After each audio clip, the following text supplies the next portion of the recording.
আমার আব্বাজান হুজুর মুজাদ্দেদ জামান দাদা হুজুর পীর কেবলা হাতে হাত দিয়া মানুষ, জোরে বলুন, সেই জামানার মানুষ। তিনি ছোট থেকে আমাদেরকে শুনিয়েছেন দাদা হুজুরের ওসিয়ত নিয়ে, আজ থেকে নয়, তখন অনেকেই জানে না। প্রথম থেকে আমার আব্বাজান দাদা হুজুর ওসিয়তের ব্যাপারে, বিভিন্ন যে জলসায় টাকা চাওয়ার ব্যাপারে, কন্ট্রাক্টের ব্যাপারে, বিভিন্ন ব্যাপারে, আজকে আম্মা সিদ্দিকী নয়, আমার বাপ যে শিক্ষাগুলো আমাকে দিয়েছে, এখনো পর্যন্ত সেই মানুষটা সে ওয়াজ না করতে পারে। আজকাল তো আমাদের ব্যাপার কি, যে ওয়াজ করবে সে হচ্ছে বড় পীর, গলার যত টান আছে সে হচ্ছে সবচেয়ে বড় আল্লাহর ওলি, 50 লাখ টাকার গাড়ি যার আছে সে হচ্ছে সবচেয়ে বড় পীর। যে এখানেই আমরা শেষ, এখানে আমরা ধ্বংস। আল্লাহ যেন সঠিক পথ আমাদেরকে দেখান, জোরে বলে না জিনা জিনা। কুতুবউদ্দিন হুজুরের পেছনে টাকা দৌড়ই, কথা বুঝলেন? জি, টাকা দৌড়ই আমার বাপের পেছনে। কত ভাষা জানে বলেন আপনারা? জানে না? জানে না? টেস্ট করবেন একদিন, যে বসবে এসআইটিক সোসাইটিতে, যে মানুষটা 1 বছর নয় 22টা বছর রিসার্চ করেছে। আই ক্যান চ্যালেঞ্জ, বর্তমান যুগে যারা হই হাই করছে, এসআইটিক সোসাইটি দরওয়াজার কাছে গেলে ওখানে ঢুকতে দেবে না, ঢুকতে দেবে না। মিনিমাম অনার্স পাস হতে হবে। কি বললাম? অনার্স হতে হবে, তবে এসআইটিক সোসাইটির সদস্য হতে পারবে। এমনি সদস্য।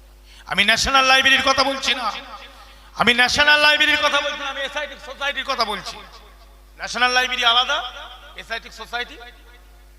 যে 22টা বছর রিসার্চ করেছেন সাহেব, টপ র্যাঙ্কের একটা সদস্যের মধ্যে উনি ছিলেন, জোরে বলুন। এটা কি আমরা প্রাউড নয়? আমরা গর্বিত নয়? জি। ফার্সি থেকে নিয়ে আরবি উর্দু তো আছেই, ইংলিশ ফ্রেঞ্চ, কি জানতেন না? আজকে মাদ্রাসায় যে সিস্টেমগুলো চালু হয়েছে, আমাদের এই মাদ্রাসার কথাই বলি বা বিভিন্ন জায়গায় শিক্ষা কেন্দ্রের মধ্যে যে সিস্টেম, এগুলো বিদআত। কিন্তু এই বিদআত গুলোর মধ্যে কোনো খারাপই নেই, এতে আরো উপকার আছে বলে এই বিদআত গুলো হচ্ছে ভালো বিদআত। কথা বোঝা গেল? সেই মাদ্রাসার দিকে আপনারা খেয়াল রাখবেন। আমার খুব ভালো লাগছে এটাই, যে পুরুষরা তো আলেম হচ্ছে, পুরুষরা শিক্ষিত হচ্ছে, মহিলাদেরও শিক্ষার দরকার আছে না নাই? অনেক এতিম মেয়েও এখানে পড়ে, তাই তো? এটা আমার খুব ভালো লাগলো। কেন? আমার আব্বাজান কুতুবউদ্দিন হুজুর, চেনেন তো? নামটা জানেন না? জি। উনি অনেক আগে বলতেন যে পুরুষদের, ছেলেদের তো অনেক মাদ্রাসা হচ্ছে, হাফিজিয়া মাদ্রাসা, খারিজিয়া মাদ্রাসা, ছেলেদের তো আর দরকার নেই। বলতেন আমার সবচেয়ে জন্য ভালো লাগে যে মেয়েদের কিছু করো, এতিম মেয়ে যাদের বাপ মানি, পিতা নাই, মা আছে, খুব কষ্ট পাচ্ছে, তাদের জন্য এতিমখানা করো, তাদেরকে একটু শিক্ষা দাও, তাদের বিয়ে শাদীর ব্যবস্থা করে দাও। কেন? তারা মহিলা, মুসলমান মেয়ে, কোথায় যাবে তারা? তাদের তো মাথা ছাতা নেই। একটা পুরুষ তার বাপ নেই, অবশ্যই এতিম। যতক্ষণ নাবালেগ অবস্থায় থাকে ততক্ষণ এতিম থাকে। মাসলা বলছি, একটা পুরুষ কিংবা মহিলা যতক্ষণ নাবালিগ বা নাবালিগ অবস্থায় থাকে ততক্ষণ এতিমের হুকুম তার উপর। বালিগার বালিগা হয়ে গেলে আর এতিমের হুকুম থাকে না। এটা অনেক মৌলানা মুফতি আছেন, ওরা জানবেন। হ্যাঁ, কিন্তু তার বাদেও বালেগা বালিগ হলেও তাদের বাড়িতে গিয়ে ঠিক পরিস্থিতি খুঁজে পায় না। কি কথা ঠিক না? ওই জন্য তাদেরকেও রেখে একটু লেখাপড়া হলো।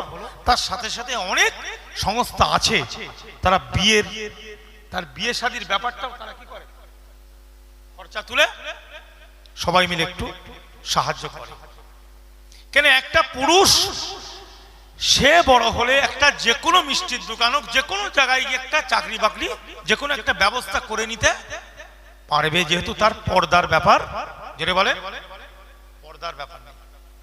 কিন্তু একটা মুসলমান মহিলা, বিশেষ করে হিজাবের ব্যাপার, হিজাব ফরজ, আর মহিলারা একটু কি হয় পুরুষদের থেকে সর্বদিক থেকে একটু দুর্বল। ঠিক, সে তো চট করে সবকিছু করতে পারবে না, বুঝলেন? সবকিছু করতে পারবে না। এই জন্য তাদের যে একটা ব্যবস্থা, তাদের যে একটা জায়গা তৈরি করে দেওয়া, যারা শুধু এটা বলে নয়, যারা এই ব্যবস্থা নিচ্ছেন আমি তাদেরকে থ্যাঙ্কস জানাই, মেনি মেনি থ্যাঙ্কস, ধন্যবাদ জানাই।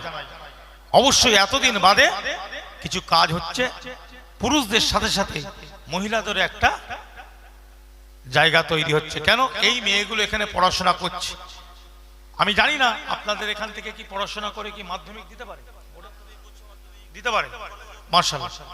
এই যে পড়াশোনা করছে, তারা একটা পরীক্ষা দিচ্ছে, যাই হোক হিজাবের সাথে, সবচেয়ে বড় কথা হিজাব, হিজাবকে রেখে দিয়ে যদি কেউ লেখাপড়া করে, হিজাব ঠিক রেখে, এতে কোনো অসুবিধার কারণ নেই।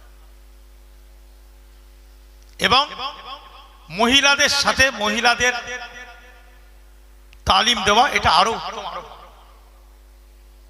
কথা বুঝলেন? তো এইভাবে যে লেখাপড়া, যদি চাকরি নাও পায়, অন্তত পক্ষে লেখাপড়া করার বাদে তার বাড়িতে সে যদি একটা ছোট্ট পাঠশালা, ছোট্ট একটা কোচিং সেন্টার করে যদি বিভিন্ন ছেলেকে শিফটের উপরে যদি লেখাপড়া করায়, তাতেও তার একটা কি উপার্জন আসছে। যদি বাই চান্স সে বিপদে পড়ে যায়, আজকাল অনেক রকম ব্যাপার হয় না, অ্যাক্সিডেন্টলি যদি বিয়ে শাদীর ব্যাপার, অনেক সময় কি হয়, ডিভোর্স হয়ে যায়, অনেক কিছু ব্যাপার হয়, ঠিক আছে, পড়ালো, তার বাদে আল্লাহ পাক তার যদি আবার মেলায়, আবার বিয়ে হবে। তো এই সিস্টেম আপনারা করেছেন, মাশাআল্লাহ। মাওলানা রজব আলী সাহেব আমাকে বলেছেন, আমি এসেছি, আমার খুবই ভালো লাগছে। এইভাবে চালিয়ে যান, সাথে থাকবেন। আরো যারা কাজ করছেন সমাজ কল্যাণমূলক, তাদের সাথেও থাকবেন, সকলকে ভালোবাসবেন। যারা ভালো কাজ করবে তাদের সাথে আমাদের থাকতে হবে, কথা ঠিক না? মানুষের ভালো কাজ হোক, সমাজ কল্যাণমূলক, জনকল্যাণমূলক কাজ হোক, এক নম্বর। দ্বিতীয় নম্বর, সব কিছু করবেন একটা জিনিস, আমরা আজকে একটা কথা বেরিয়েছে, আই লাভ মোহাম্মদ সাল্লাল্লাহু আলাইহি ওয়াসাল্লাম, আপনারা শুনেছেন? এটা ইউপি থেকে শুরু হয়েছে। আমি কমাস আগে, সপ্তাহ আগে, কিছু সপ্তাহ ইউপিতে ছিলাম। কোথায় জোরে বলে? আর আমি যখন ওখানে, তখন রজব আলী সাহেব ফোন করেছে আমার, আমি তখন ওখানে ছিলাম, ওখানে একটা আমার প্রোগ্রাম ছিল। তা যাই হোক, এই যে আই লাভ মোহাম্মদ সাল্লাল্লাহু আলাইহি ওয়াসাল্লাম যে কথাটা, আমরা সবাই মিলে ওটাকে নিয়ে খুব করছি, ভালো জিনিস, ঠিক আছে, আই লাভ মোহাম্মদ, কিন্তু মোহাম্মদ সাল্লাল্লাহু আলাইহি ওয়াসাল্লামকে অন্তত ভালোবাসারও দরকার আছে না নাই? ছেড়ে বলেন, আছে না নাই? হ্যাঁ, এটার দিকেও লক্ষ্য রাখতে হবে। তা কথা হচ্ছে আমাদের এটাই যে মোহাম্মদ সাল্লাল্লাহু আলাইহি ওয়াসাল্লাম তো আছেনই, আদম শফিউল্লাহ থেকে নিয়ে আমার নবী মোহাম্মদ রাসূল পাক সাল্লাল্লাহু আলাইহি ওয়াসাল্লাম, সকলের কে আমরা অন্তর দিয়ে ভালোবাসবো। তানাদের বিরুদ্ধে, তাদের খিলাফে কোনো বিয়াদবিমূলক কথা আমরা জবান দিয়ে বলবো না, কথা বলতে হবে খুব সাবধানে। সাহাবায়ে কেরামদের ব্যাপারে আমাদের কথা বলতে হবে খুব সাবধানে, কারণ ইনারা আমাদের ঈমান, ইনারা আমাদের কি, জোরে বলে, ঈমান। আল্লাহ পাক কোরআনে সাহাবাদের ব্যাপারেও বলেছেন, আর নবীদের ব্যাপারেও, আর আউলিয়াদের ব্যাপারে বলেনি, আছে না নাই কোরআনে?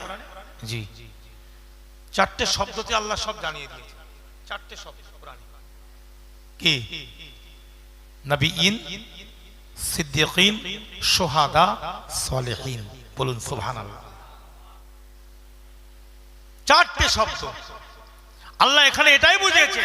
এই চারটে শব্দ যে তোমাদের কাছে আমি তুলে ধরলাম, এ দুনিয়ার মানুষ, এই চারটে শব্দওয়ালা মানুষগুলোকে তোমরা ভালোবাসবে, তারা নিয়ামতওয়ালা বান্দা আমার, জোরে বলুন।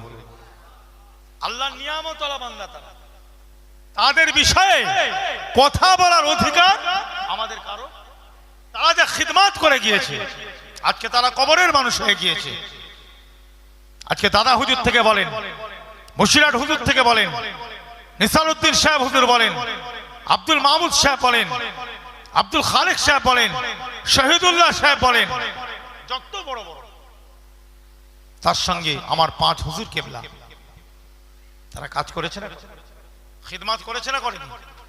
জি, আমি আম্মা সিদ্দিকী ওপেন বলে দিচ্ছি, এত লাইভ হচ্ছে, সবাই জানবে, আমি কাউকে অপছন্দ করি না, আল্লাহ না করাই অন্তর থেকে, কারোর আমি শত্রু নয়, আল্লাহ না কোরআন।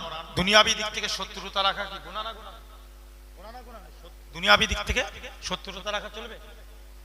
কিন্তু কেউ যদি নবী আম্বিয়াদের ব্যাপারে কথা বলে, কেউ যদি সাহাবায়ে কেরামদের ব্যাপারে কথা বলে, কেউ যদি মুস্তাহিদিনে কেরাম, আইম্মায়ে কেরাম, মুতাকাদ্দিমিন জামানার উলামায়ে কেরাম, মুতাআখিরিন জামানার উলামায়ে কেরাম, ইনাদের ব্যাপারে যখন কেউ আজে বাজে কথা বলে, আমি আম্মার সিদ্দিক, ওটা ব্যক্তিগত নয়, আমি তার থেকে দূরে সরে যাই। এই চারটে কথা কেন? কোরআনে এই চার শ্রেণীর কথা আল্লাহ বলে দিয়েছে। আরেকটা হচ্ছে সোহাদা। কে জোরে বলে? শহীদ। আমরা এখন নিজেদের মধ্যে মারামারি করছি, চেয়ার নিয়ে, দুনিয়া নিয়ে মারামারি করে মরে যাচ্ছে, বলতে শহীদ হয়ে গেছে। শহীদ শব্দটা বুঝতে হবে। ফি সাবিলিল্লাহ, আল্লাহর জন্য, শরিয়াতের জন্য, কোরআনের জন্য, দ্বীন ইসলামের আইন কানুনের জন্য যদি কেউ মারা যায়, কোরআনের ভাষায় তাকেই বলছে শহীদ। ওয়ালা তাহসাবান্নাল্লাযীনা কুতিলু ফি সাবিলিল্লাহি আমওয়াত বাল আহইয়াউন ইনদা রাব্বিহিম ইউরযাকুন। বলুন সুবহানাল্লাহ। এই হলো শহীদ, আল্লাহর রাস্তায় যারা মারা যায়। অতএব এই আকীদা, এই ঈমানকে ঠিক রেখে একমাত্র আমার আব্বাজান হুজুর মুজাদ্দিদ জামান দাদা হুজুর পীর কেবলা হাতে হাত দিয়া মানুষ, জোরে বলুন, সেই জামানার মানুষ, তিনি ছোট থেকে আমাদেরকে শুনিয়েছেন দাদা হুজুরের ওসিয়ত নিয়ে। আজ থেকে নয়, তখন অনেকেই জানে না।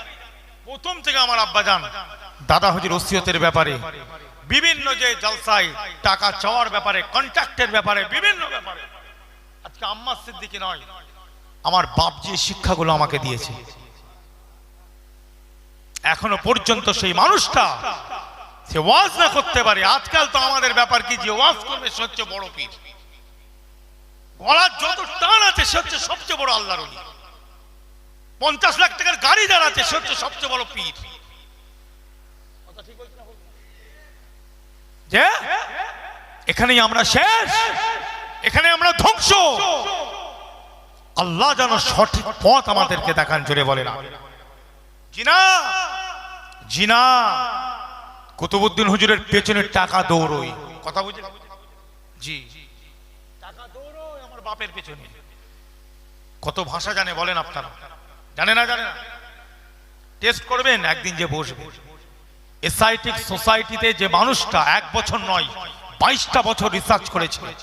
আই ক্যান চ্যালেঞ্জ, বর্তমান যুগে যারা হই হাই করছে, এসআইটিক সোসাইটি দরওয়াজার কাছে গেলে ওখানে ঢুকতে দেবে না, ঢুকতে দেবে না। মিনিমাম অনার্স পাস হতে হবে। কি বললাম? অনার্স হতে হবে, তবে এসআইটিক সোসাইটির সদস্য হতে পারবে। এমনি সদস্য।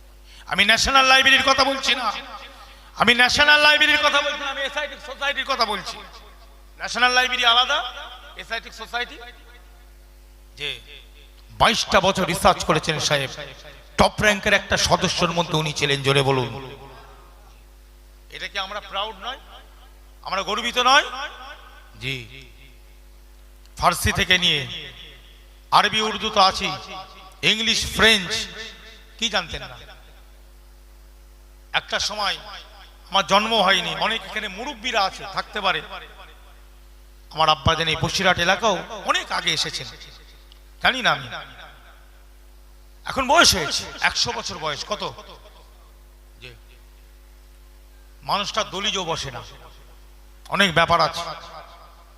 জি, আল্লাহর ওলি হওয়া আর আল্লাহর হুই সাজা দুটো এক নয় বাপ, কথা বুঝলে?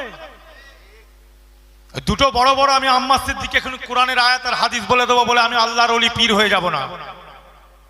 এখন বাংলায় বুখারী শরীফ বেরিয়ে পড়েছে, বাংলায় কোরআন বেরিয়ে পড়েছে, কটা নেবে? বাংলায় তাফসীর বেরিয়ে পড়েছে।